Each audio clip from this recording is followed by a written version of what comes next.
आज हम class 7 science के नए बुक का चैप्टर नंबर 1 स्टार्ट करने जा रहे हैं, जिसका टाइटल है the ever evolving world of science, यानी साइंस की हमेशा बदलने वाली दुनिया। इस चैप्टर में हम जानेंगे कि साइंस सिर्फ फैक्ट का कलेक्शन नहीं बल्कि एक जर्नी है, एक यात्रा है जिसमें क्यूरियोसिटी, क्वेश्चन और एक्सपेरिमेंट का इंपॉर्टेंट रोल होता है। तो चलिए शुरू करते हैं लाइन बाय लाइन एक्सप्लेनेशन के साथ।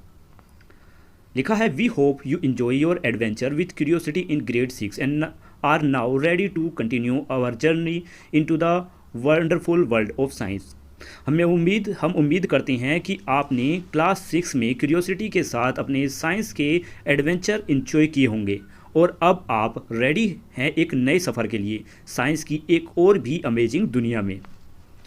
This again is not just our text book with facts, it is an invitation to question, to perform experiment and to explore as we try to understand the beautiful world we live in।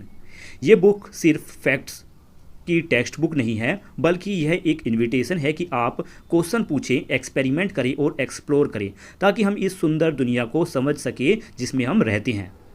The world of science cover everything small and large, near and far. Science की दुनिया हर चीज़ को cover करती है, छोटी से छोटी और बड़ी से बड़ी, पास वाली चीज़ से लेकर दूर तक की चीज़ों तक। We may be looking at tiny cells inside a leaf और the movement of the sun and the stars. हम कभी एक पत्ते के अंदर के छोटे सेल्स देख रहे होते हैं तो कभी सूरज और तारे के मूवमेंट ऑब्जर्व कर रहे होते हैं। We may be testing out the materials around us at home और discussing how water flows underground. कभी हम अपने आसपास के मटीरियल्स को टेस्ट कर रहे होते हैं तो कभी ये समझने की कोशिश कर रहे होते हैं कि पानी ज़मीन में के नीचे कैसे फ्लो करता है। As you go through the chapter in this book, you will start new adventure that challenge your thinking, expand your knowledge and help you become an explorer, making small discoveries for yourself। जब आप इस book के chapters को पढ़ेंगे तब आप नए adventure start करेंगे जो आपकी थिंकिंग को चैलेंज करेगा, नॉलेज बढ़ाएगा और आपको एक एक्सप्लोरर बनाएगा जहां आप खुद अपनी छोटी छोटी डिस्कवरी करेंगे। लिखा है आगे, look at the page number, they follow the playful flight of a butterfly and the soaring of a paper plane. Page number को ध्यान से देखिए, यह एक बटरफ्लाई की उड़ान और एक पेपर प्लेन के आसमान में उड़ने जैसा डिज़ाइन में दिया गया है। Just as a butterfly flutters freely and a paper plane flies into the sky, learning takes flight when curiosity leads the way. जैसे बटरफ्लाई आज़ादी से उड़ती है और पेपर प्लेन आसमान में सोर करता है, वैसे ही लर्निंग भी तब उड़ान भरती है जब क्यूरियोसिटी गाइड करती है, जब आपके अंदर जानने की इच्छा होती है। Did you know that something as simple as a paper plane inspire real scientific explorer to of flights? क्या आपको पता है कि एक सिंपल पेपर प्लेन ने फ्लाइट के असली साइंटिफिक एक्सपेरिमेंट को इंस्पायर किया था? From early inventors studying birds wings to modern engineers designing aircraft, the dream of flying started with simple observation and experiment. यानी पुराने इन्वेंटर्स ने जब बर्ड्स के विंग को स्टडी किया और आज के इंजीनियर्स जब एयरक्राफ्ट डिज़ाइन करते हैं तो ये सब एक सैम्पल ऑब्जर्वेशन और एक्सपेरिमेंट से शुरू होता है। So as you turn each page, let your imagination take flight. Explore new ideas, discoveries, wonders and reaching for the skies। तो जब आप हर पेज को पलट रहे हैं तो अपनी इमेजिनेशन को भी उड़ान देना, नए आइडियाज़ एक्सप्लोर करना, यानी नए विचार अपने मन में लाना, नए वंडर्स डिस्कवर करना और आसमान तक पहुंचने की कोशिश करना। Next page, exploration of course is not just about discovery new facts or learning about different things in nature। Exploration का मतलब सिर्फ नए फैक्ट डिस्कवर करना या नेचर में अलग अलग चीज़ों के बारे में सीखना ही नहीं होता, बल्कि साइंस भी as we said in grade 6 is a process, so it is about a way of thinking that welcome curiosity, ask question and is open to unknown. जैसे कि हमने क्लास 6 में कहा था कि साइंस एक प्रोसेस है, मतलब यह एक ऐसी सोचने का तरीका है जो क्यूरियोसिटी को वेलकम करता है, क्यूरियोसिटी को यानी आपकी जानने की इच्छा को का स्वागत करता है, क्वेश्चन पूछता है और अननोन चीज़ों जिनके बारे में हम जानते नहीं हैं उन चीज़ों के लिए आपके माइंड को ओपन करता है। In grade 7, we will try to ask a deeper question. How do things work? Why do events happen the way they do? Class 7 में हम और गहरे क्वेश्चंस पूछने की कोशिश करेंगे. चीज़ें कैसे काम करती हैं, इवेंट्स जैसे होते हैं वैसे ही क्यों होते हैं. And what we learn from the patterns that we see in nature. और नेचर में जो पैटर्न्स हमें दिखते हैं उनसे हम क्या सीख सकते हैं. To do this, we have to step out of this book, step out of the classroom perhaps, and experience the world through activities and experiment. ये सब करने के लिए हमें सिर्फ बुक या क्लासरूम से बाहर निकलकर दुनिया को एक्टिविटीज़ और एक्सपेरिमेंट्स के थ्रू समझना पड़ेगा. These are experiences that we hope will not just be interesting or exciting, but also serve as a stepping stone to a deeper understanding. हम चाहते हैं कि ये एक्सपीरियंस सिर्फ इंटरेस्टिंग या एक्साइटिंग ना हो बल्कि यह एक डीपर अंडरस्टैंडिंग तक पहुंचने के लिए हेल्प करे, एक एक कदम जैसे stepping stones of the environment we live in and of the place on this planet. और उस इन्वायरमेंट के बारे में जिसमें हम रहते हैं और इस प्लेनेट पर हमारा क्या रोल है, ये भी समझने में मदद मिले. We believe that this will also help us to see science as an ongoing process of discoveries. हमें लगता है कि ये आपको ये भी समझाने में मदद करेगा कि साइंस एक कंटिन्यूस डिस्कवरिंग प्रोसेस है, मतलब हमेशा कुछ ना कुछ नए सीखना और जानने का एक प्रोसेस. मतलब साइंस हमेशा कुछ ना कुछ सीखने और जानने की एक प्रोसेस है. And not just about discovery alone but also about responsibility. और ये साइंस सिर्फ डिस्कवरीज के बारे में नहीं बल्कि जिम्मेदारियों के बारे में भी है. As you science explorer you will soon see how human activities are linked to what happen in the natural world and are connected to the society we live in. एक यंग साइंस एक्सप्लोरर के रूप में आप जल्दी समझेंगे कि human activities का क्या कनेक्शन है नेचर में होने वाली चीज़ों से और हमारी सोसाइटी से. We hope also see the role that science can play in addressing environmental challenges and help in creating a more sustainable world. हमें उम्मीद है कि आप ये भी समझेंगे कि साइंस का क्या रोल हो सकता है इन्वायरमेंट की प्रॉब्लम्स को सोल्व करने में और एक सस्टेनेबल यानी एक बेहतरीन वर्ल्ड बनाने में. But let's get back in this book for now. लेकिन अभी के लिए चलिए वापस इस बुक में लौट चलते हैं. You will read about topics in different fields of science from physics and chemistry to biology and earth science. आप इस बुक में साइंस के अलग अलग फील्ड के टॉपिक्स पढ़ेंगे जैसे फिजिक्स, केमिस्ट्री, बायोलॉजी और अर्थ साइंस के बारे में. While they might appears as different chapters just as we had said in grade 6 they are all interconnected. चाहे ये चैप्टर अलग अलग दिखते हों लेकिन जैसे हमने क्लास 6 में कहा था ये चैप्टर सब एक दूसरे से कनेक्टेड होते हैं. Scientific ideas is one area often inspire discoveries in another, or at least allow us to ask question in another area. Science का एक आइडिया अक्सर किसी दूसरे एरिया में नई डिस्कवरीज के लिए इंस्पायर करता है. ये फिर हमें नए क्वेश्चन पूछने में मदद करता है. So let's take a quick journey through our book for this year. तो चलिए इस छोटी सी जर्नी करते हैं, एक छोटी सी यात्रा करते हैं इस साल के साइंस बुक के टॉपिक के साथ.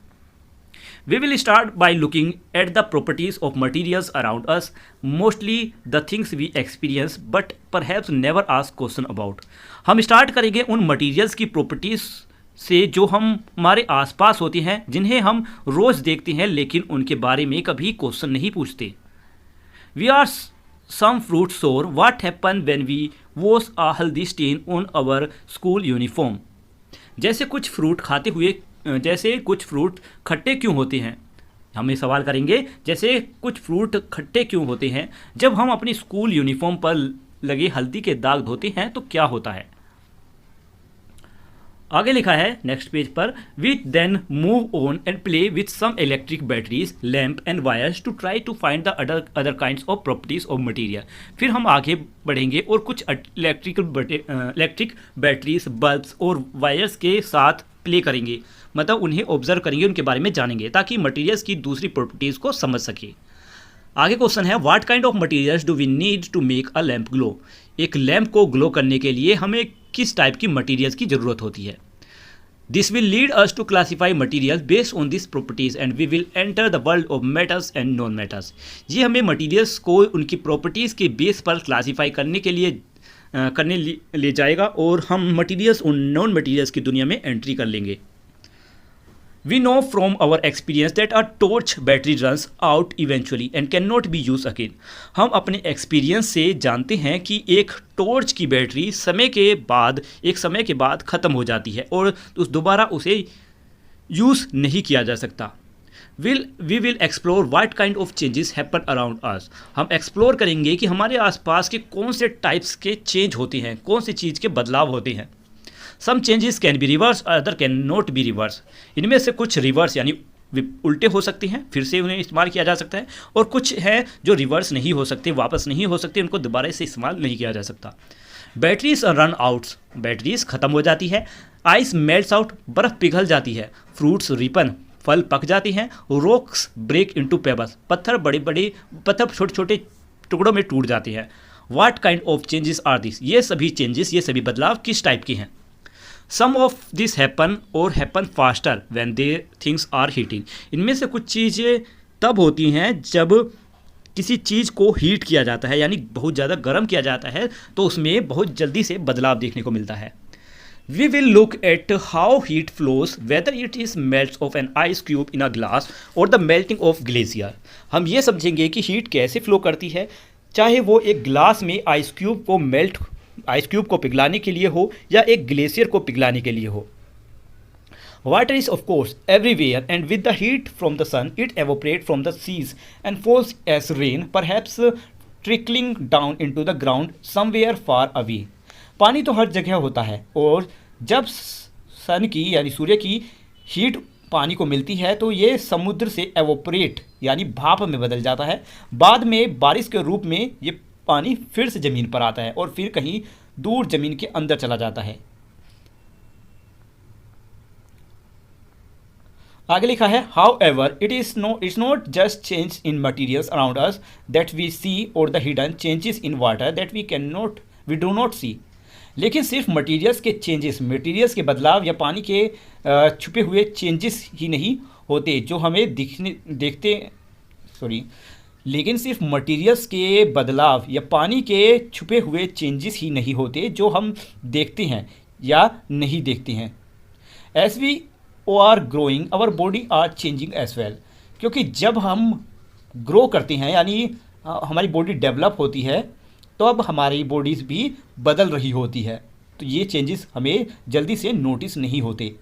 Specially around the middle school year our bodies are changing rapidly. Why, खासकर जब हम मिडल स्कूल में होते हैं हमारी बॉडीज़ बहुत तेज़ी से बदल रही होती है। लेकिन ऐसा क्यों होता है?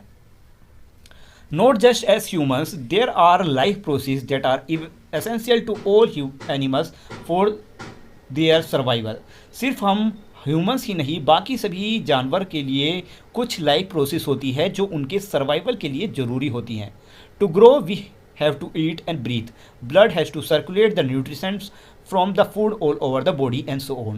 ग्रो करने के लिए हमें खाना पड़ता है, सांस लेनी पड़ती है और हमारे ब्लड को फूड के न्यूट्रिशंस को पूरा बॉडी में सर्कुलेट करना पड़ता है, यानी न्यूट्रिशन को हमारे पूरे शरीर में भेजना होता है। आगे क्वेश्चन है why animals alone don't play also need food to grow. लेकिन सिर्फ जानवर ही क्यों, क्या प्लांट्स को ग्रो होने के लिए फूड की ज़रूरत होती है या नहीं? How do they grow get their food, do they also breathe how. तो प्लांट्स अपना फूड कैसे बनाते हैं, क्या वो भी सांस लेते हैं? अगर लेते हैं तो कैसे? मतलब ये सभी क्वेश्चन हमें आगे जानने को मिलेंगे। Over the time that life has evolve on our planet earth it has figure out how to this is a beautiful carefully balance way. जब से ज़िंदगी अर्थ पर इवोल्व हुई है, यानी जब से धरती पर ज़िंदगी पनपी है, तब से नेचर ने ये सब करने के बहुत ही सुंदर और बैलेंस तरीके ढूंढ लिए हैं। अब but what is time, the clock is on the wall और a wrist watch tell us the time and how it passes. पर यह टाइम क्या होता है, समय क्या होता है? वॉल क्लॉक या रिस्ट वॉच हमें बताती है कि टाइम क्या है और टाइम कैसे गुजर जाता है। We get prepare to school in the morning and are ready to sleep at night. हम सुबह स्कूल जाने के लिए तैयार होते हैं और रात को सोने के लिए। But have you thought about how we measure times and how fast does something happen? लेकिन क्या आपने कभी सोचा है कि हम टाइम को कैसे मेज़र करते हैं और कोई टाइम कितनी स्पीड से होता है, कितनी जल्दी से ये गुजर जाता है? Long before the age of electric clocks and digital watches, early humans observed the shadow object in the sun and used position of the shadow to tell the time. Electric clocks और digital watches के आने से पहले पुराने समय में humans ने सूरज की रोशनी में ऑब्जेक्ट के शैडो से यानी साए को देखकर टाइम बताना सीखा।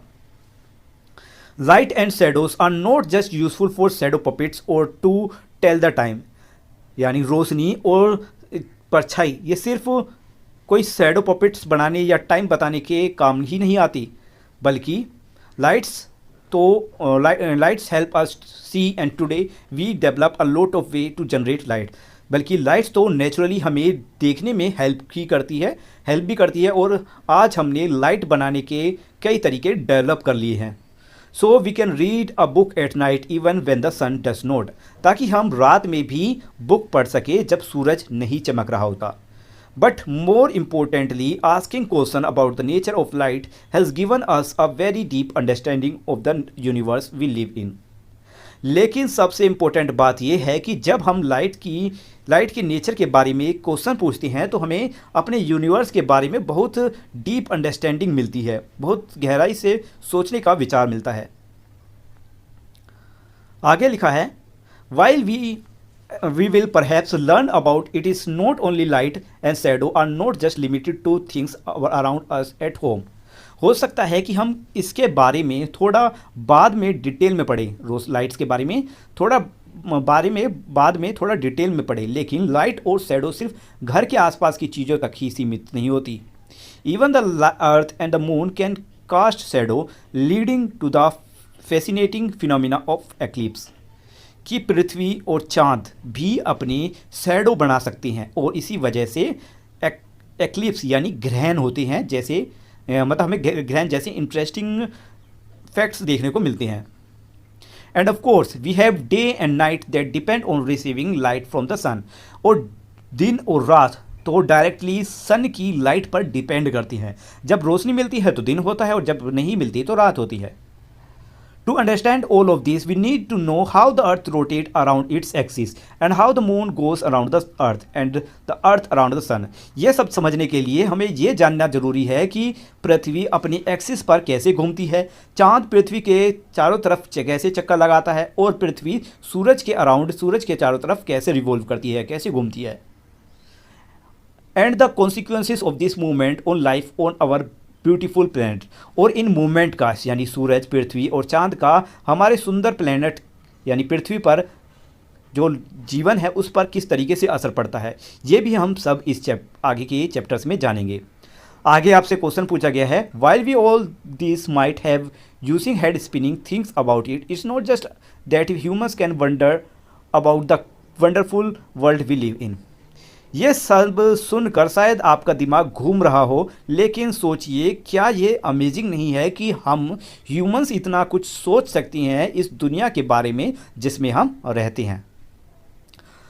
आगे लिखा है, in this chapter that follows you will also make simple observation and do fun experiment and dive into topics that need careful thinking. आने वाले चैप्टर्स में आप सिंपल ऑब्जर्वेशन करेंगे, फन एक्सपेरिमेंट भी करेंगे और ऐसे टॉपिक्स में भी घुसेंगे या ऐसे टॉपिक्स को भी जानेंगे जिनके लिए थोड़ा केयरफुली सोचना जरूरी होता है। Each chapter builds on what you already know and encourage you to ask questions, explore, to hands-on experiments and things like a scientist. Her chapter आपका ऑलरेडी सीखे गए नॉलेज पर बेस्ड होगा और आपको इनकरेज करेगा कि आप नए क्वेश्चन पूछें, एक्सप्लोर करें, अपने हाथों से एक्सपेरिमेंट करें और एक साइंटिस्ट की तरह सोचें।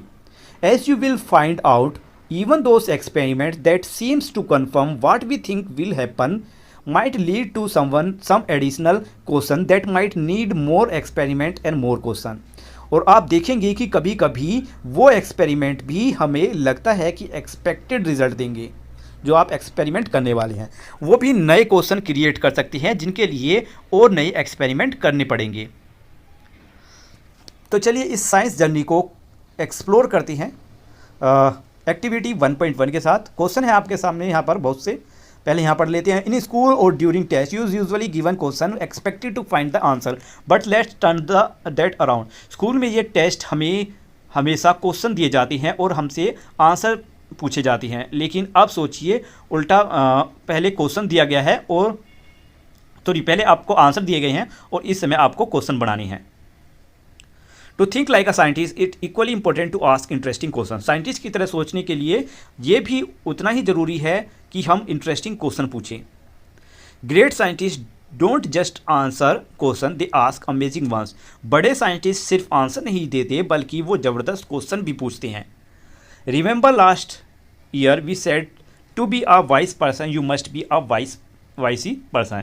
याद है पिछले साल यानी पिछले क्लास में आपसे पूछा गया था या आपको बताया गया था, अगर आप वाइस यानी बुद्धिमान बनना चाहते हो तो पहले वाइसी पर्सन बनो।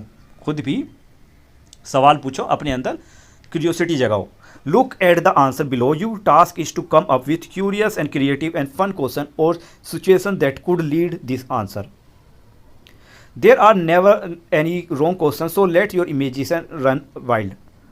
एग्जाम्पल है, is there answer is just make it half the question could be how do we share the last piece of cake. जैसे अगर हमारे आंसर हो बस आधा कर लो तो क्वेश्चन हो सकता है केक का लास्ट पीस कैसे बांटें। ठीक है, तो यहाँ पर आंसर दिए हुए हैं जिनके आपको क्वेश्चन खुद बनानी है। मिलते हैं नेक्स्ट वीडियो में एक नए चैप्टर के साथ, तब तक के लिए बाय बाय। और अगर आपको ये वीडियो अच्छी लगी है तो कमेंट में लिखकर ज़रूर बताना कि आपको ये चैप्टर का एक्सपीरियंस कैसा रहा आपका। आज हम क्लास